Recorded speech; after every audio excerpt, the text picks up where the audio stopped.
This episode of Couch Potatoes Unite!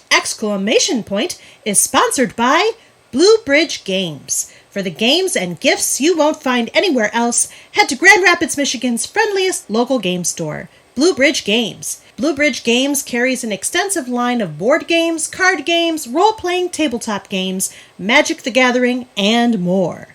Stop into their storefront on East Fulton or shop with them online at bluebridgegames.com. You say you want to watch a drama. You say you want to watch a comedy. Well, you can watch it with your mama. Or you can watch it with your daddy. You'll even sit and watch it with your middle schooler. So you can come and talk around a water cooler. We're watching all day and all night. Couch Potatoes Unite. Whoa, whoa. Couch Potatoes Unite. Whoa, whoa. Couch Potatoes Unite. Hello and welcome to a brand new mini-sode of the podcast entitled Couch Potatoes Unite! Which is based on a blog of the same name because this podcast has grown just enough for us to think you might actually want to know a little bit about the team of tubular couch potatoes that make up Couch Potatoes Unite! Foreshadowing! My name is Kylie and I love TV. If you feel the same, keep listening and or checking out our website, couchpotatoesunite.wordpress.com, as you're bound to find some common ground or something you like. For Couch Potatoes Unite, we're all about the wonders and unique long-form storytelling of the small screen. CPU, ! Hopes you've been following releases of brand new episodes of the podcast on Wednesdays, as well as new blog entries on some Tuesdays, and as always, we have several more new episodes on the way. Because the panels and I live lives behind our podcast, the episodes are published once per week. Subscribe to the website or podcast via iTunes, Apple Podcasts, Stitcher Radio, Google Podcasts, Spotify, iHeartRadio, CastBox, and Amazon Music, basically wherever you get your podcasts, to stay on top of brand new episodes.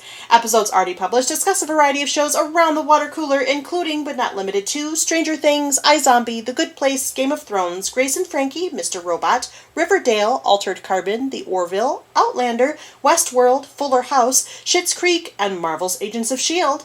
Plus, new episodes are in the works, including revisits for Doctor Who, The 100, The Crown, Supernatural, Chilling Adventures of Sabrina, This Is Us, Charmed, the American Horror Story Franchise Series panel, new name, will talk about Season 1 of American Horror Stories. The DCTU Series panel will talk Season 4 of Black Lightning. The Breaking Better Series panel will discuss Seasons 1 and 2 of Better Call Saul. The Good Doctor Catching Up series will talk Season 2. And the Star Trek 50 Plus series will discuss Season 1 of Deep Space Nine. We'll be launching new panels covering Call the Midwife, The Animaniacs, Killing Eve, Brooklyn Nine-Nine, American Gods, Grey's Anatomy, Cobra Kai, Peaky Blinders, The Marvelous Mrs. Maisel, A Discovery of Witches, and The Hauntings of Hill House and Bly Manor.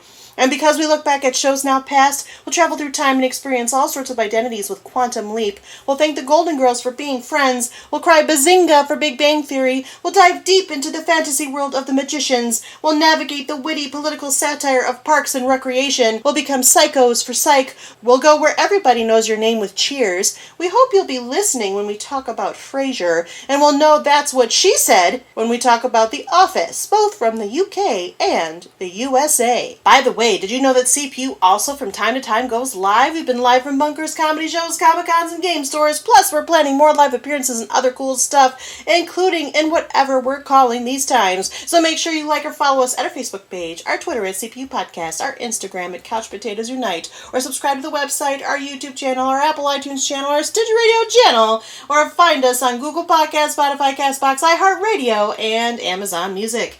In the meantime, if you don't hear a show in this podcast format, fellow panelists and I still write reviews, and we always seek new panelists. So if you have any interest in joining the discussion, say hello by finding us at any of the outlets I've mentioned. At the very least, stop by and leave us a thumbs up, comment, or review. We like feedback, and who knows, someday you could be part of our potato profiles too. To that end, Chief Couch Potato and main moderator Kylie here. Today we continue one of our ongoing features on CPU, ! Our humble little podcast from Grand Rapids, Michigan has been going for 6 years, believe it or not, and as always we'll be covering many more shows and introducing many more panels as time progresses. Yet have you ever wondered who the people are behind the first names and voices you hear on this podcast? Well, frequent panelist and moderator Sarah thought you might because she listens to lots of podcasts and enjoys hearing about the personalities behind those podcasts, and so she thought you might feel the same about the so-called United Couch Potatoes. That's us, by the way, the United Couch Potatoes. Okay. I guess it's pretty lucky then that today, as we continue our feature called On the Couch With, wherein you'll be learning a bit more about those of us here at Couch Potatoes Unite, this 7th panelist profile will feature our 3rd most frequent and involved panelist and one of our moderator team, the self-same Sarah, interviewing our 4th most involved panelist currently, as it has changed quite a bit since we last published one of these, another member of our moderator team, and our alleged token Brit or Limey, depending upon the day, Spencer, with some probing existential questions about his TV watching tastes. Remember, the interviewees in this feature do not receive the questions in advance. It's mostly spontaneous chatterboxing on the couch full of TV watchers, and we hope you enjoy it. So here comes the interview. After all, fate might shake us, but our roots run deep, and we have love to water them. Hi, Spencer. How are you? Hey, how are you, Sarah? I'm good, thanks. I'm good.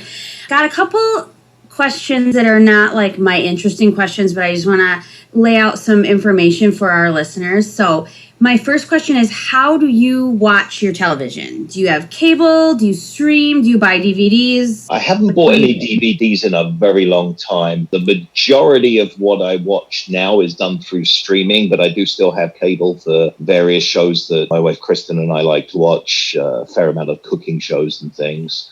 But yeah, the majority of it now, at least the stuff that we talk about on the podcast, I watch via streaming services. Okay.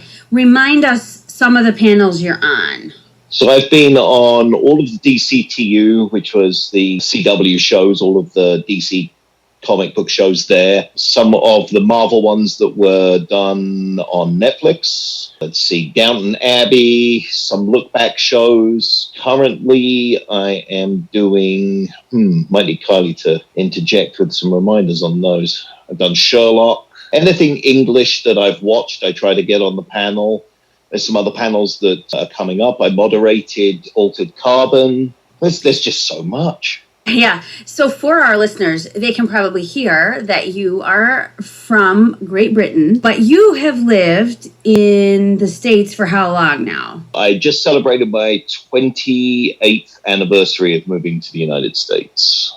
Oh my gosh. So you are still an avid watcher of all British television, right? You like a lot of English TV I do still enjoy watching. In fact, I just concluded watching a show which was available on Amazon Prime, the first 4 seasons anyway, called Line of Duty, which started in, I believe, 2013 and just concluded its 6th season and is looking like there's a high demand, at least in England, for a 7th season, which is actually quite unusual for an English show. They generally like to do 5-6 episode seasons, and each season there'd be 3 to 4. So the fact that this one looks like it might go to a season 7 is pretty impressive. And it's a very good show for anybody who wants to look it up. What was it called? Say it again. Line of Duty. Line of Duty. Line of Duty.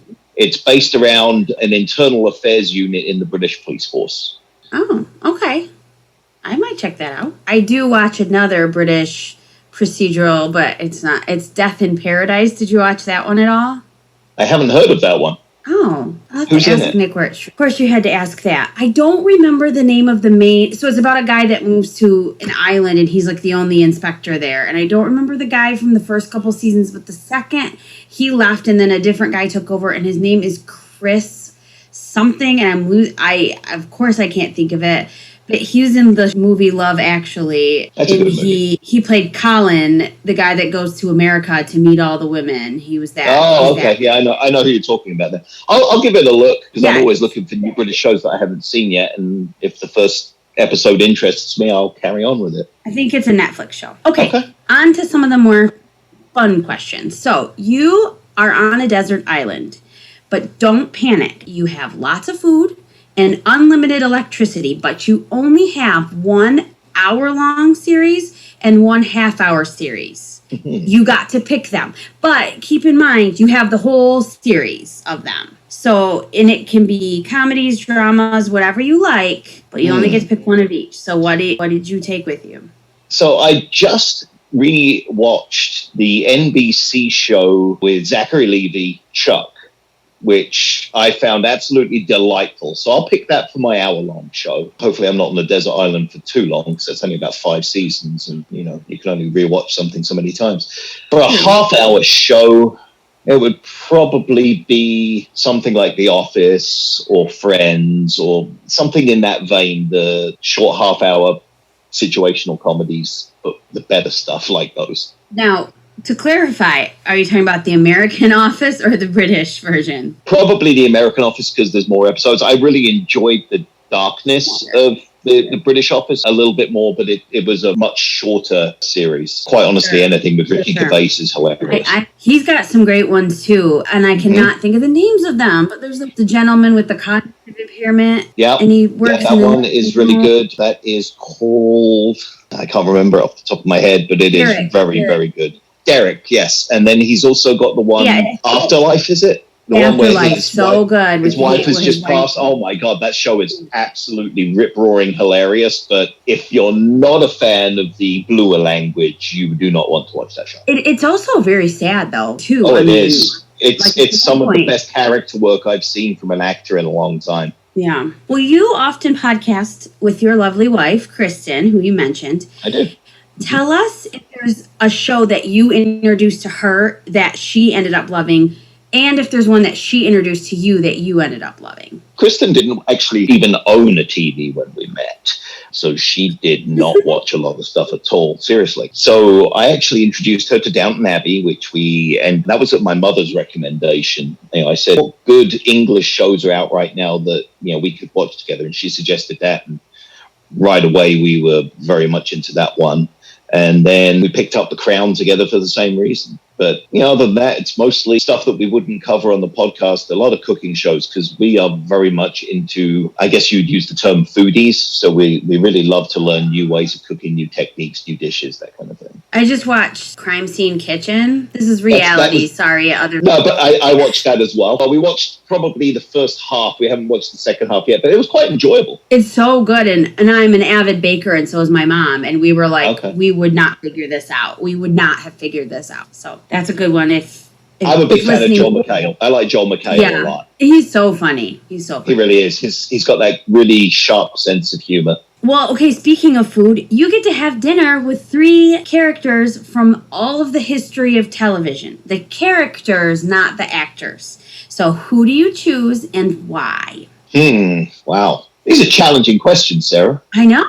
Hawkeye Pierce from MASH, because I love his sense of humor. Thinking back to something from my childhood, Tom Baker's Doctor Who, just because I loved the quirkiness, and he will always be the Doctor Who that I relate to. And a third one, I would love to sit and have a chat with Ted Lasso. That show is my new favorite show, and his character is just so warm and wonderful. And I'd probably try and squeeze a 4th person in there and have a bit of Roy Kent from the show as well, because he's just delightful. I have not watched that show yet, but it is on my list because it looks so good, and I love Jason Sudeikis. Like, his comedy is so great. It is one of the most brilliantly written comedies that I have seen in a very, very long time. The depth of character across the board, every character on the show, there's no throwaway characters. It is just incredible that they've managed to put all of these layers into these characters. And the messaging in there is always very positive. They find the good in everybody. It just really is really, really wonderful. And TV Guide rated it number 2 out of 100 shows currently on television to watch. Would you say that's probably your favorite thing that's airing right now? Is that like your current favorite? Yes, between that and Titans on HBO Max. Okay. 2 completely different genres. Yeah. Well, you need funny and to balance it out. You watch a ton of superhero shows, yes? I do. Do you have a favorite of the superhero shows that you've seen? At the moment, I'm thinking Titans is the best thing out of the DC universe, and I was a huge fan of The Punisher in the Marvel universe on Netflix, along with Daredevil, but The Punisher was probably my favorite. It's an anti-hero. You can feel for him, and the level of interest for me in the superhero shows is quite often generated by the quality of the villain. If you don't have a good villain, you don't have a good show. And currently, Titans is doing a fantastic job in season 3 with that, and The Punisher seems to do it all the way through. Is there like a franchise from, I guess it could be Marvel or DC, that you want them to make into a show? Because they're doing a lot of new shows right now. Is there one that you're like, please do this one? Yeah, and I think this would probably be no surprise to anyone who is a fan of the DC universe. We need a solid Batman show, a proper Dark Knight, not cartoonish like the 70s Adam West, something that's darker, something that literally lives in the shadows and really goes to the source material of Batman. Who is your pick to play the part, or do you want to play it? No, I wouldn't be able to play it. My accent's completely wrong. And my belly's a little too big for the suit at this point. I would like to actually see somebody that you don't know, a fresh face, and start the season, the series out at the point where Bruce takes up the mantle of Batman. So right after he's kind of completed his training and he's decided to become the Bat. That way you can have a new kind of unknown actor. You might have seen him in background work somewhere or something, but that way the actor is not taking away from the role. The actor is growing with the role at the same time. It's always a distraction when you have somebody really, really big, like George Clooney playing Batman in the films just never made sense to me. It's George Clooney. Well, yeah, it's George Clooney. So that's all I'm seeing. I'm not seeing Batman. I'm seeing George Clooney in a Batman suit. That just wasn't as good as that could be. Well, he did apologize for his... I think the scriptwriter and the director have as much apologies to do on that as anybody else. Right. That's kind of the end of my questions. But you guys, whoever's going to write this Batman, if you need a consulting producer, Spencer is available. So tweet at us. And call Kevin Smith as well. I mean, Kevin Smith is comic book man. Okay. Well, he doesn't need the work, though. Does he? I think he would keep them on track. Yeah, that's true. So you have heard it here first. We're going for a Batman show. That's our goal. Oh, I'd love it. All right. Thanks for hanging out, Spencer, and sharing all of your TV preferences with us. And we'll talk to everybody soon. Hey, thanks. That was a lot of fun. In our next On the Couch With feature, Spencer will return as interviewer to pose questions to our 7th, currently, most frequent and involved panelist, as well as our resident comic book expert, Kyle. So until next time, until next episode, new episodes are published every Wednesday. Keep listening, keep watching, stay tuned! Bye-bye!